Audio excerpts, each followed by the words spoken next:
Дорогие друзья, всем привет! Сегодня у нас на обзоре шарнир дверки холодильника Bosch. Посмотреть перечень подходящих моделей можно в таблице по ссылке в описании.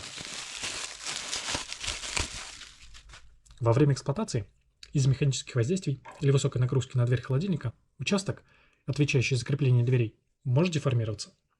Если вы столкнулись с этой неисправностью, единственным верным решением будет замена его на новый. Замену кронштейна удобнее выполнять вдвоем.